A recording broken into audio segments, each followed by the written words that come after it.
Hello, wonderful folks. I'm Victoria, one of the older members here. I see many of you sharing stories about your terrible mothers-in-law, and I feel bad that you have such toxic people in your lives. I was lucky to have an amazing mother-in-law and always tried to be like her. When my son Daniel introduced me to his girlfriend Melissa, I welcomed her warmly. I'm a middle-class widow with no one but my son, so I was excited to have Melissa join our family. But she wasn't interested in having a relationship with me. I tried to arrange lunches and dinners, but she always declined, saying, "We have different tastes, Victoria. I don't think it would be a good idea for us to go out."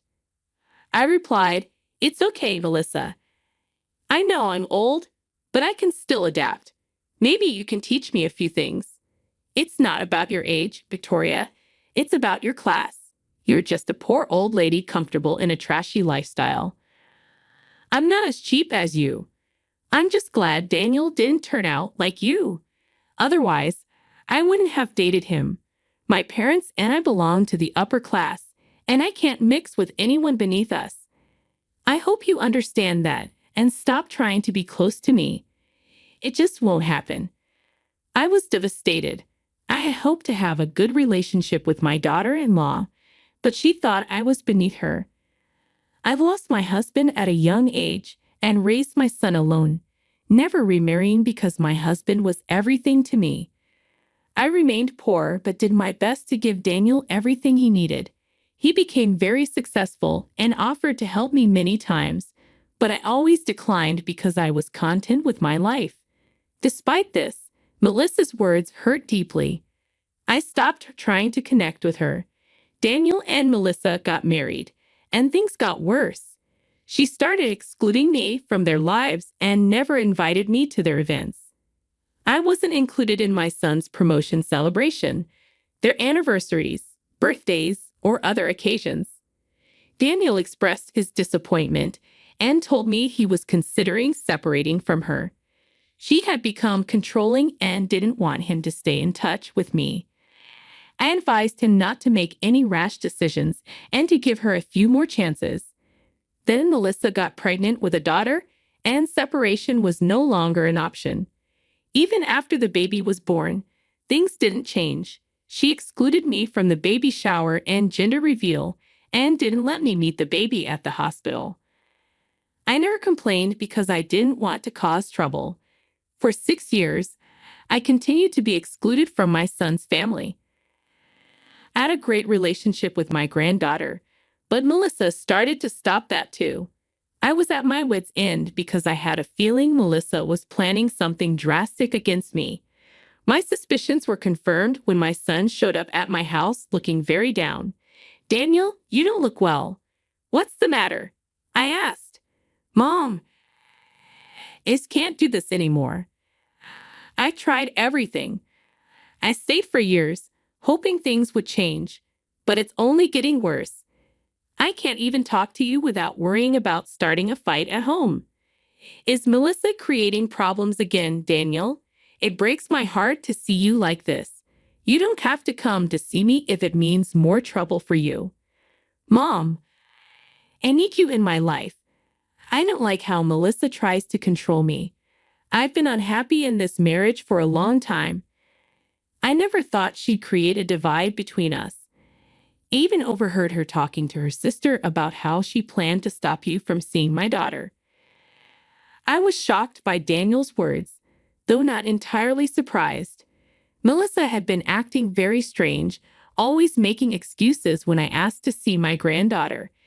It was already suspicious, and now I was scared I wouldn't get to see my granddaughter anymore. Daniel's words confirmed my fears. "Daniel, did you confront her about this? What did she say?" I asked. "Mom, what would I even say? I'd always had a feeling Melissa was making decisions behind my back.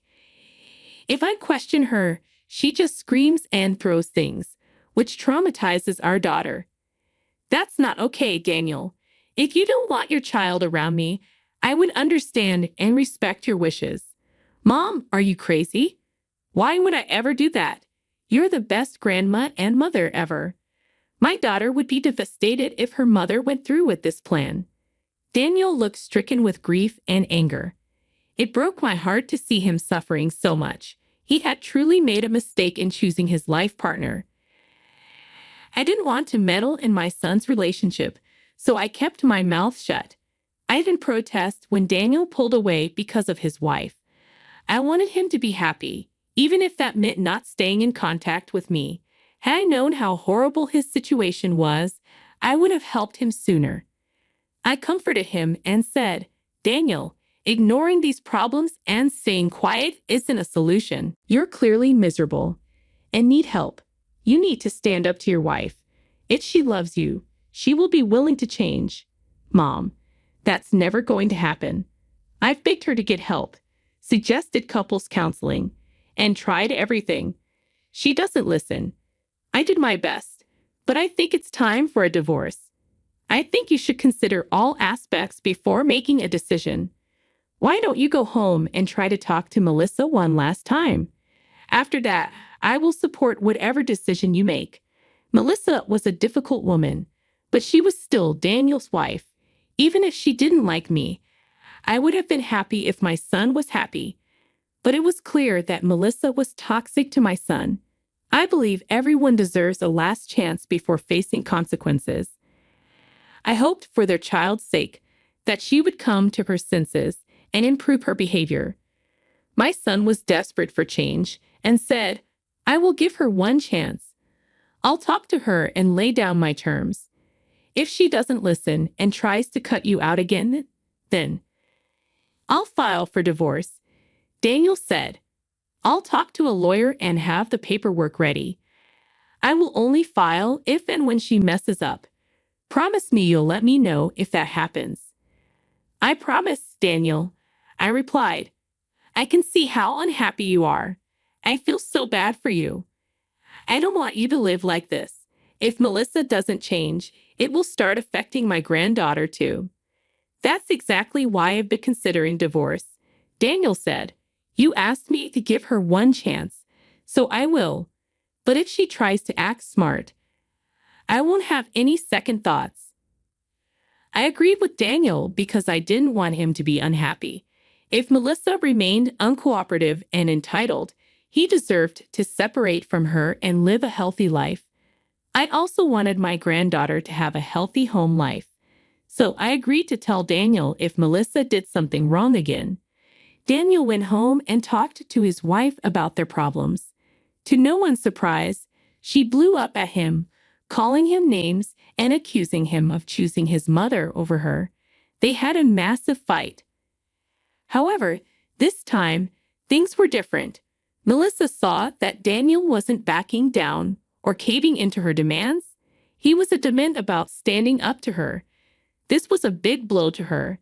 Later, Daniel told me, "Melissa didn't expect me to stand my ground, Mom. I think that's why she asked for a second chance and promised to improve herself. She even promised not to cut you off from our daughter. It sounds too good to be true. I have a gut feeling she's just lying to pacify me." "I won't lie, Daniel, but I feel the same way. Still, she asked for a chance, so give it to her. Wait and see if things get better." "I'm doing that, Mom, but I'm also talking to my lawyer just in case. I'll get the paperwork done. You don't know Melissa like I do. I can sense she's not going to keep her promise." The weariness in Daniel's voice broke my heart. For years, I had nursed my own wounds caused by Melissa and couldn't bear her behavior. Had no idea how much worse it was for my son. Melissa had completely broken his spirit and refused to acknowledge her wrongs. Daniel was right about her. 2 weeks later, I called Melissa and told her I was coming over. It had been a while since I saw my granddaughter, and I decided it was time to visit. I knew they were out of school for summer break and had plenty of time to hang out with me. Plus, Melissa had promised Daniel not to cut me off from my granddaughter, so I didn't need her permission. She didn't bother to stop me, and I thought maybe she was finally letting go of her controlling behavior. I was dead wrong. When I rang the doorbell, Melissa opened the door but didn't invite me in. What do you want, Victoria? Daniel is not home, and I'm busy right now. I've come to see my granddaughter. It's been a long time, and I miss her. I don't think this is a good idea, Victoria. My daughter is not available right now. Sorry, but you can't see her today. I was taken aback. Daniel had been telling me Melissa was acting well at home, but he didn't trust her completely. I thought he was being paranoid. He was right. Melissa showed no signs of change. Since I was already there, I decided to try again.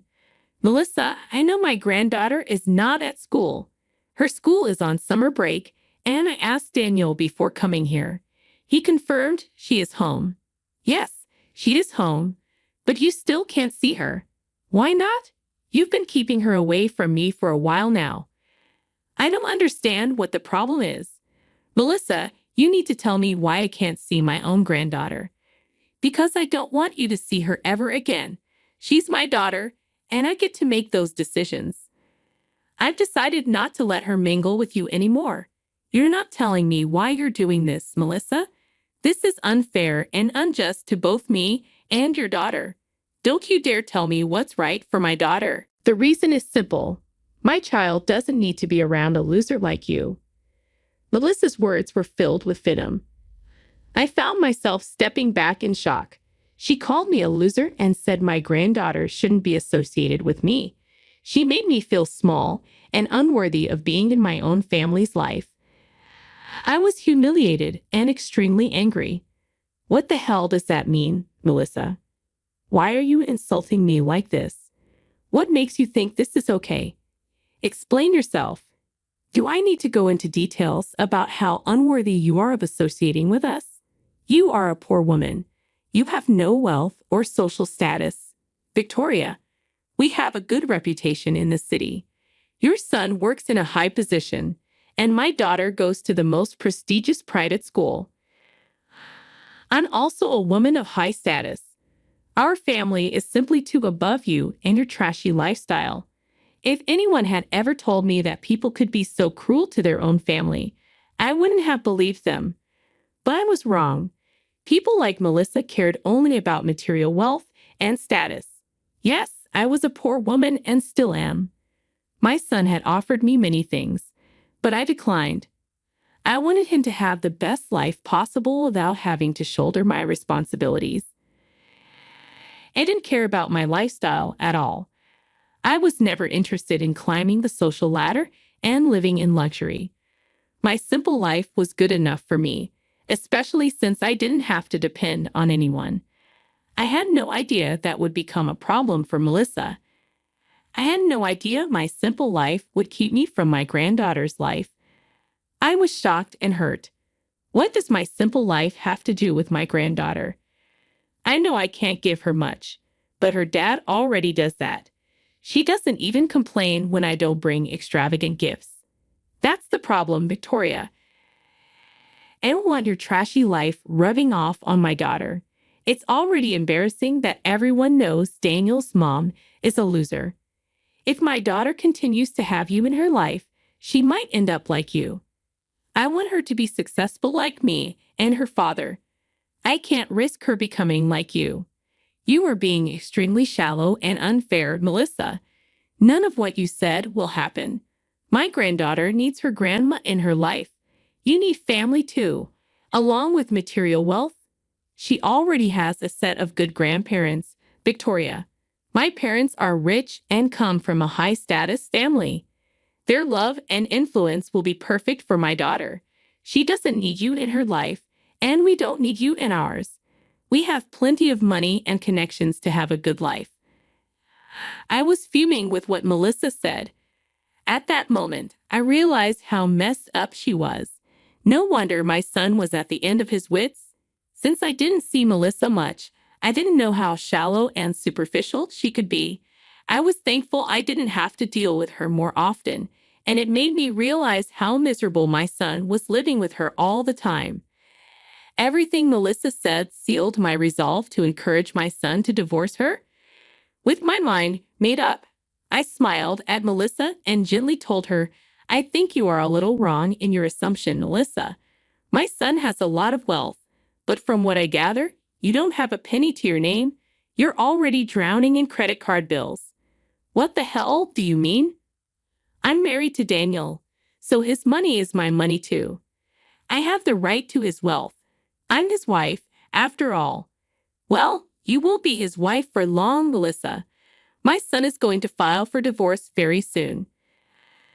I only remembered that you signed a prenup that clearly states you won't get anything in case of a divorce.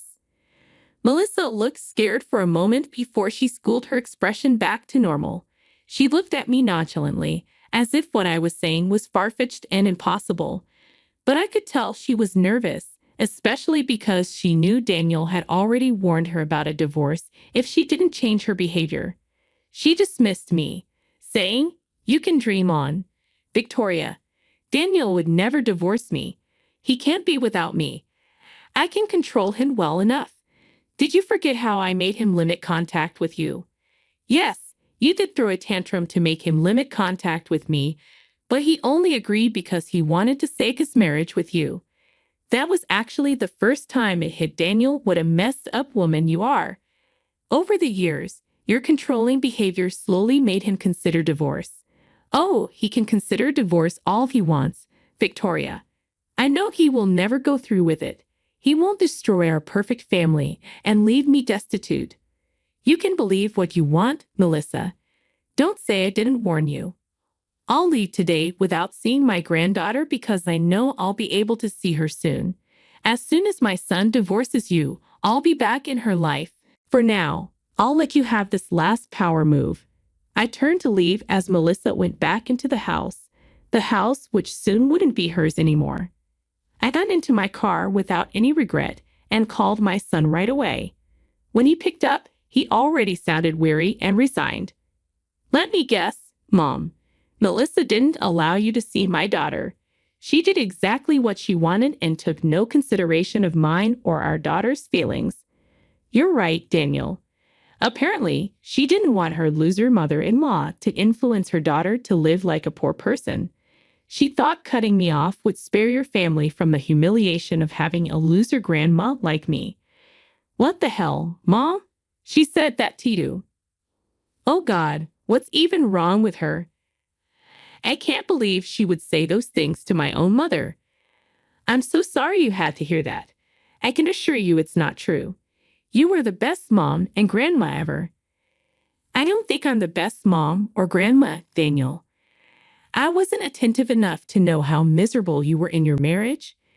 If I had known, I wouldn't have advised you to give Melissa so many chances.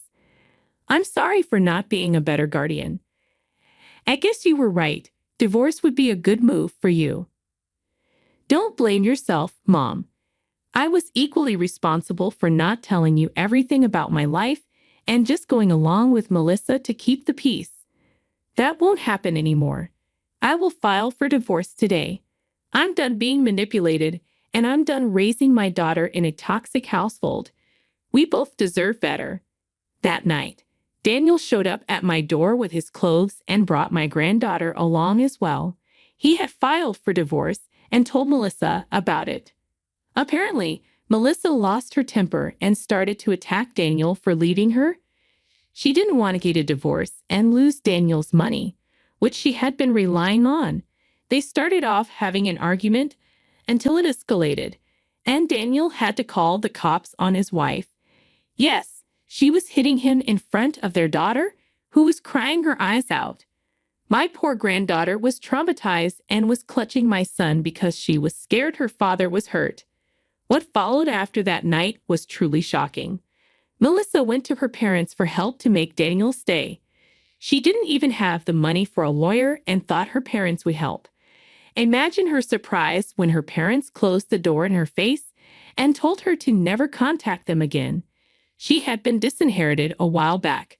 Why did her parents take such a drastic step? They didn't support her entitled and abusive behavior. They were furious with her for hitting my son and traumatizing our granddaughter. Something else came out as well, which they told us and the CPS workers. Melissa was abusing my granddaughter. She was starving her because she didn't want her to get fat. And a lot of other things came out, and Melissa lost custody of her daughter. I won't go into detail about their messy divorce and all the details of abuse that came out in court. I'll just say that they were able to get divorced in a year. Melissa lost custody, and Daniel got my granddaughter full-time. I moved in with him to help out. Both Daniel and my granddaughter are in therapy, and my son actually had a protective order against Melissa for the physical abuse. Shortly before the divorce was finalized, Melissa showed up at my door to beg me for forgiveness. She wanted my help to get her marriage and child back. Suffice it to say, I kicked her out instantly. Right now, I'm having a good life with my son and granddaughter, who are happy to be rid of that horrible woman. It looks like we will be okay while Melissa is off working at a convenience store after losing everything and becoming the poor loser she didn't want to be.